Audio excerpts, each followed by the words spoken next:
Says the country's economy is getting better, but there's still work to be done. Tonight, he told Congress in a 75-minute speech that inflation is going down, but is still too high. 12 million new jobs have been added in his first 2 years.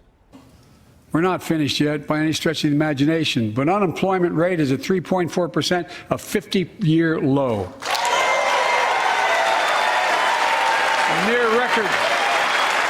Near record unemployment for Black and Hispanic workers. Now, the president did get strong pushback from Republicans when he suggested some wanted to hold the economy hostage instead of automatically raising the national debt ceiling.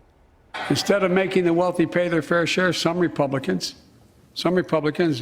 want Medicare and Social Security to sunset. I'm not saying it's a majority. Let me give you, anybody who doubts it, contact my office. I'll give you a copy. All right, joining us tonight from the nation's capital to talk about President Biden's speech are Wisconsin Republican Congressman Scott Fitzgerald from Juneau and Democratic Congressman Mark Pocan from Madison. Congressman Fitzgerald, let's begin with you. Wage increases are not keeping up with the rising costs of housing, heating, and groceries. What did you hear tonight from the president that could help families with their budgets? Well, what I think I heard was the president basically announced his reelection campaign, made a lot of promises on a lot of different items that I think are going to be hard, or he's not going to be able to deliver on a lot of the stuff.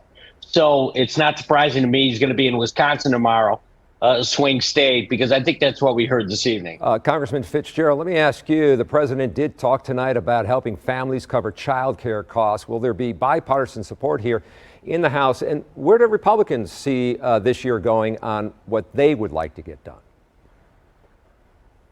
Well, I think first and foremost, there's going to be 12 appropriations bills. And I think prior to any of those passing, there's going to be an absolute kind of unified front from Republicans in the conference to try and secure the southern border.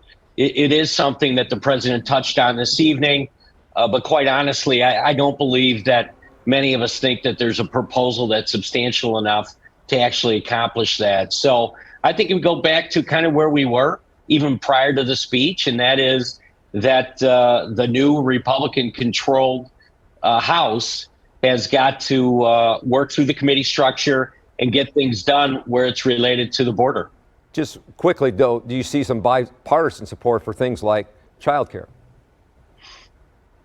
Oh, sure. I think there's a lot of different things.